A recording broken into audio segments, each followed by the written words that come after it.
What is missing from Jiang Zemin's obituary?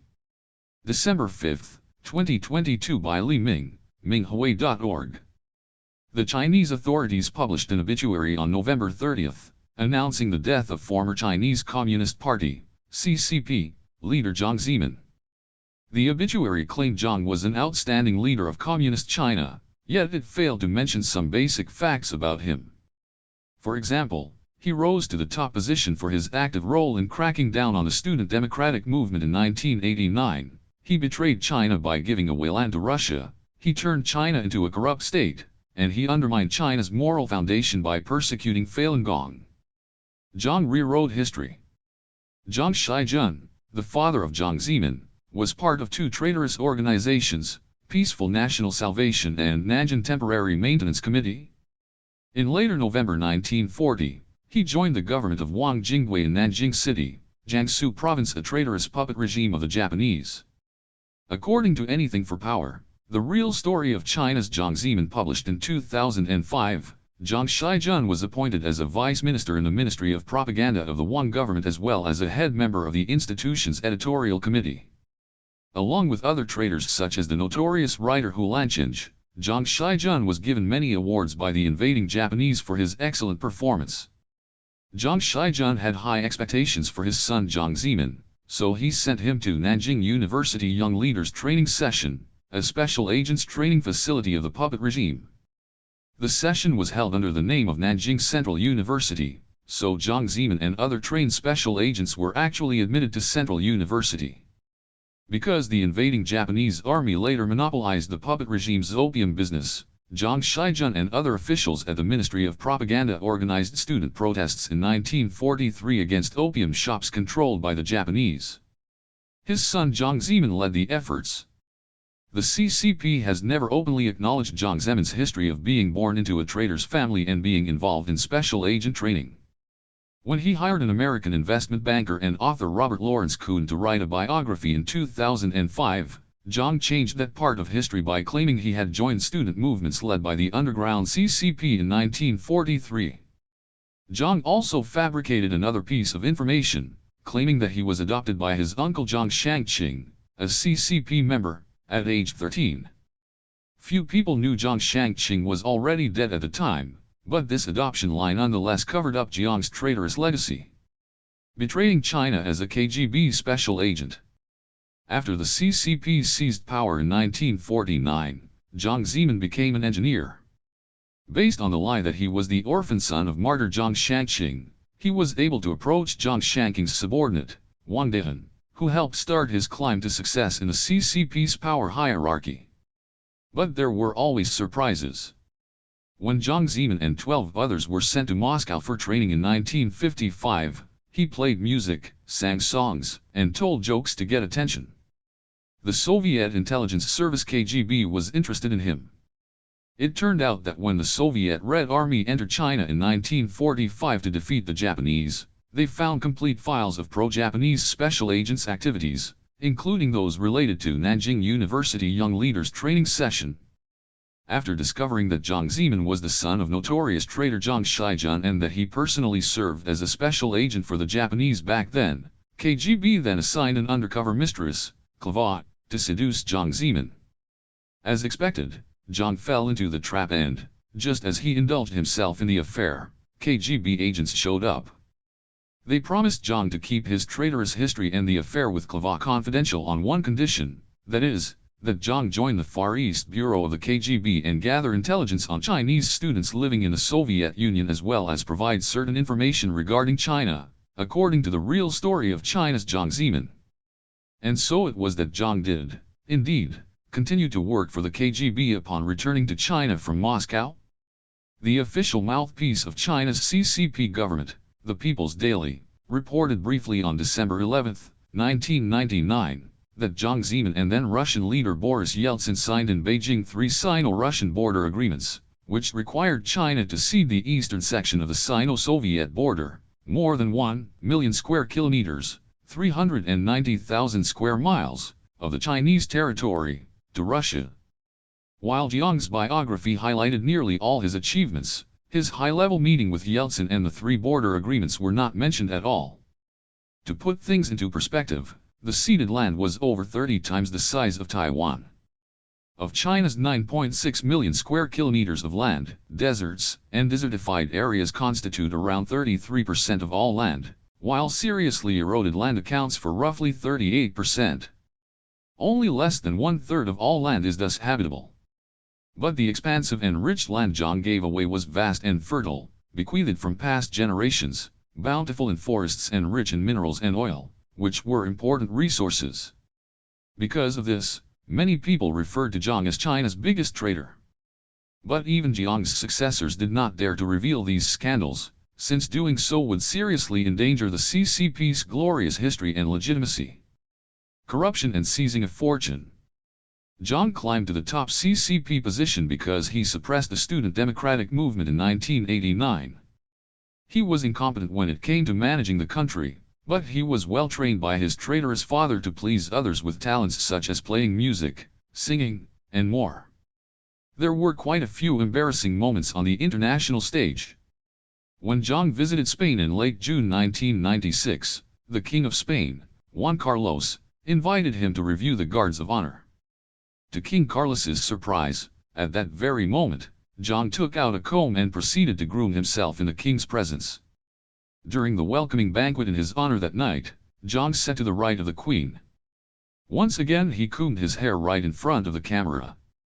On June 25, 1996, the largest newspaper in Spain, El País, as well as many other papers, ran a front-page photo and story about the hair-combing incident. There were also countless incidents when Jiang showed off his musicianship, singing, and dancing. One example occurred on March 30, 1999, when Jiang visited Mozart's hometown of Salzburg accompanied by the President of Austria, Thomas Still. The most valuable item in Mozart's former residence was a Viennese piano that was purchased by the maestro himself in 1785. After the president described the 200-year-old antique, Jiang dashed to the piano, plopped down on its stool, and opened the piano, eager to play. Instead of Mozart's representative works, he played a Chinese song Wave Upon Wave in the Hunghe Lake. One President Still, visibly uncomfortable, clearly wished not to let Jiang touch the maestro's precious antique but was bound by diplomatic etiquette to stand aside. Jiang obliviously played the piano while staring lewdly at a young Chinese woman next to him, hoping to win her admiration. The affair between Jiang and singer Song Ziwing was also well known in China. After Song made her debut in the CCP mouthpiece CCTV's 1991 Chinese New Year Gala, Jiang made a note of her. Song was then quickly promoted, and, after one performance, Jiang covertly handed her a little slip of paper that read, "Come see your big brother when you are in need. Big brother can help you resolve anything." Later on, Song divorced her husband so that she and Jiang could meet more often conveniently, and Jiang also gave Song a red card to access Zhongnanhai, the CCP's central government compound, at any time. Needless to say, those who dared to leak information or seek investigations on these matters were retaliated against. Jiang's promiscuity was accompanied by his corruption. Jiang had a slogan that went, "Amassing wealth while keeping a low profile." After his son Jiang Mianheng returned from the United States in 1992, he built a gigantic telecommunications enterprise with support from Jiang Zemin, making Jiang Mianheng the #1 corrupt person in China. Not only that, with few accomplishments and not a single day's experience as a tenured professor, Jiang Mianheng was appointed vice president of the Chinese Academy of Sciences in 1999. The information shows that the Jiang family owns at least $1 trillion in assets overseas and at least half of it has been laundered. Hong Kong news media once reported that the Bank for International Settlements discovered an unclaimed sum of over $2 billion that had come out of China. Lu Jianbao, then vice chairman of the Bank of China, later revealed the source of the funds after he was arrested. Lu said the money was Jiang Zemin's, who was preparing a backup plan ahead of the CCP's 16th National Congress by transferring funds overseas. Jiang's corruption quickly spread to lower-level officials. Reuters reported that Zhou Yongkang, former secretary of the Central Political and Legal Affairs Commission, PLAC, and Minister of Public Security of China, had at least 90 billion yuan, or $14.5 billion, in assets confiscated. Guo Baixiang and Su Keihao, two vice-chairmen of the Central Military Commission, were both found guilty of corruption and amassing fortunes by selling military positions. As a result, the army became a hypermarket for power, money, and sex transactions. So far, more than 160 generals have been investigated, and so have over 400 vice-governor, or deputy minister, level officials. Among them, 121 officials each took at least over 100 million yuan in bribes. Lower-level officials were also found to be corrupt. Shang Fenggang, a village party secretary in Beijing, was found to have 31 kilograms in gold, cash of over 7.2 million yuan, more than 20 luxury cars, and closets of premium wines. If divided among the people, the bribes taken by the officials could have solved China's poverty problems. But the above facts and numbers were not seen in Jiang's obituary. Had the Chinese known the truth, they would probably have had a different type of admiration for Jiang's outstanding leadership. Money and sex trade in the military. From the above, one can see the CCP is rotten to the core. After all, Jiang had few qualifications to be a head of state other than suppressing the democratic movement. To secure his position as the party's secretary and chairman of the Central Military, he issued numerous titles to buy people's loyalty, condoned smuggling and corruption, and allowed the sex trade to flourish. Between 1993 and 2004 alone, Jiang promoted 79 military generals, and the number of major generals and lieutenant generals was in the hundreds. On January 23, 1996, Jiang told his subordinates, "Today is a nice day. How about we promote a few generals for fun?" 4 officials became generals that day. The military started doing business in the mid-1980s to subsidize military costs and support the military with the military. After Jiang took power in 1989, he allowed the military's wanton business practices and corruption to gain control. This led to unprecedented corruption in the military, and army smuggling was worse than pirates. At a national conference to look into smuggling in September 1998, then Premier Zhu Rongji released some numbers. In the first 6 months of that year alone, the army shot and killed 450 customs anti-smuggling officers, police, and other law enforcement officers, and over 2,200 were injured. Among the 800 billion yuan smuggled every year, at least 500 million came from the military. Assuming tax evasion was 1/3 of the merchandise's cost, that means the military raked in 160 trillion yuan in that period of time. The money did not cover military expenses but went to officials' own pockets. The corruption quickly led to the sex trade. In 1995, the third branch of the General Staff alone had 15 such entertainment facilities that hired 476 young women who provided full service. In addition, the military had many clubs, guest houses, sanatoriums, and resorts, where high-ranking officials enjoyed such pleasure using public funds. This situation peaked in 1997. These facilities were divided into superclass, high-class, and subclass. There were 8 superclass facilities in China nationwide that provided service 24 hours a day throughout the year. There were also more than 30 high-class facilities nationwide which were fully booked every day. The superclass facilities were exquisite and luxurious, with Z9 military helicopters in place for emergency use. The waitresses, assistants, nurses, and other staff members were all unmarried young women. After passing political review and being selected from military and police art troops, military and police health schools, and government agencies, they also received cultural, literature, etiquette, social, and other training before working at those facilities. The obituary said Jiang strictly governed the army in accordance with the law, leading to great accomplishments. As mentioned above, it was essentially the opposite. There is a joke in China that only the weather forecast is factual while everything else on the CCP's news is false. Destroying moral values. As Jiang and his followers were ruining China with all this chaos, a new hope emerged on the horizon. Falun Gong, a meditation system based on the principles of truthfulness, compassion, forbearance, was introduced to the public by Mr. Li Hongji in 1992. Its profound principles and miraculous power in improving health and mind nature quickly drew tens of millions of practitioners. Jiang deemed Falun Gong a threat and vowed to crush it, despite the opposition from all the other standing members of the Central Politburo.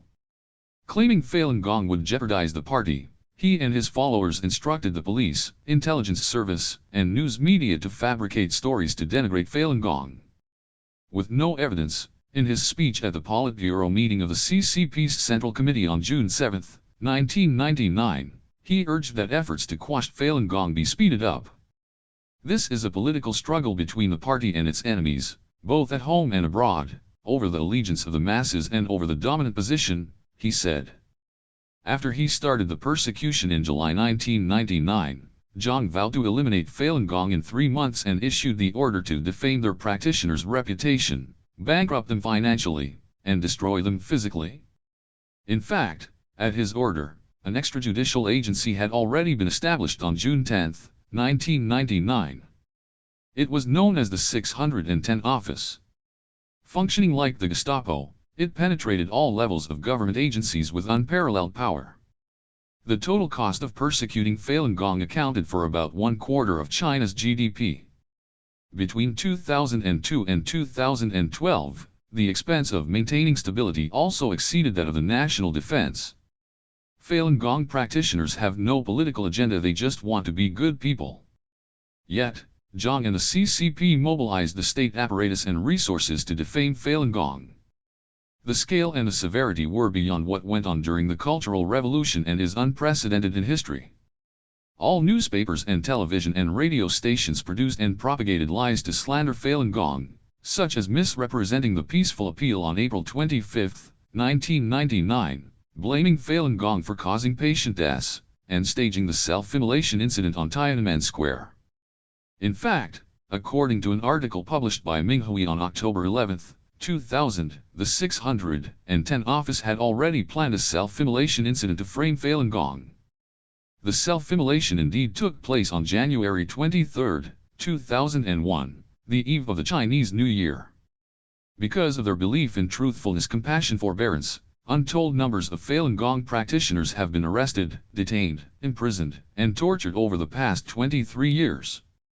Some became victims of forced organ harvesting, a new form of evil on this planet. Information received by Minghui has confirmed that over 4,700 practitioners have lost their lives to the persecution, while the real death toll is likely much higher due to censorship and the information blockade. China Tribunal, an independent tribunal, issued a judgment in June 2019, stating that organ harvesting still continued in China and Falun Gong practitioners are the primary victims. To sustain and intensify the persecution, Jiang and his followers linked officials' performance and promotions to how well they carried out the persecution policy. Agents in the 610 office, law enforcement, forced labor camps, and prisons were also given financial incentives to force practitioners to renounce their belief. All organizations in China, be they government agencies, business organizations, or schools, were ordered to organize their employees to watch slanderous videos and declare that they were against Falun Gong. The hate propaganda was also included in student textbooks, supplementary materials, and exam papers. In some places, passengers were forced to step on the image of Falun Gong's founder before taking buses or trains. It is ironic that the Obituary praised Jiang as an excellent leader, when he had a track record of lies, betrayal, brutality, corruption, and moral degeneration. He plunged China into an abyss of social and moral issues, with a gloomy future for us, future generations, and the world. Many lessons can be learned, and it requires us to understand the sins committed by Jiang and the CCP before getting back on track.